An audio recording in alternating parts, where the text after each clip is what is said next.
ng Boracay ang dapat na makita ng mga turistang dumarating sa bansa.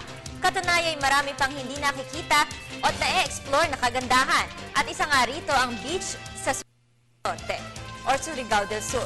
Balitaan mo kami, Angel De Liera.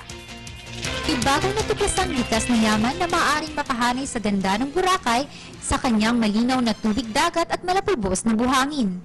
Tuklasin ang paraisong bago lang ikinubli.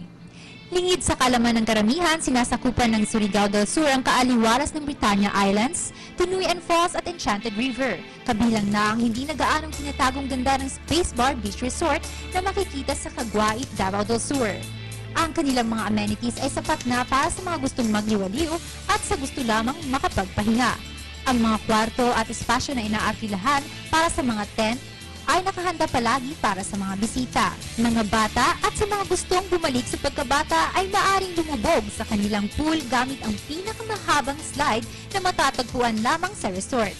Magbaon na ng pinakamasarap na pagkain sa pagbiyahe papuntang Space Bar Beach Resort at asahang wala namang corkage. Baka gusto niyo magpunta ng Caguait. Actually, ang Caguait maganda talaga. Kumbaga, ito nga tinatawag ngayon na The Little Boracay of Surigao del Sur.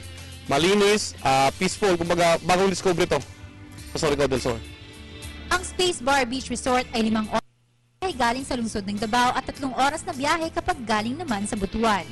Mag-almusal na rin sa Tunuyan Falls, mananghalian sa Enchanted River at hapunan naman sa Space Bar Beach Resort.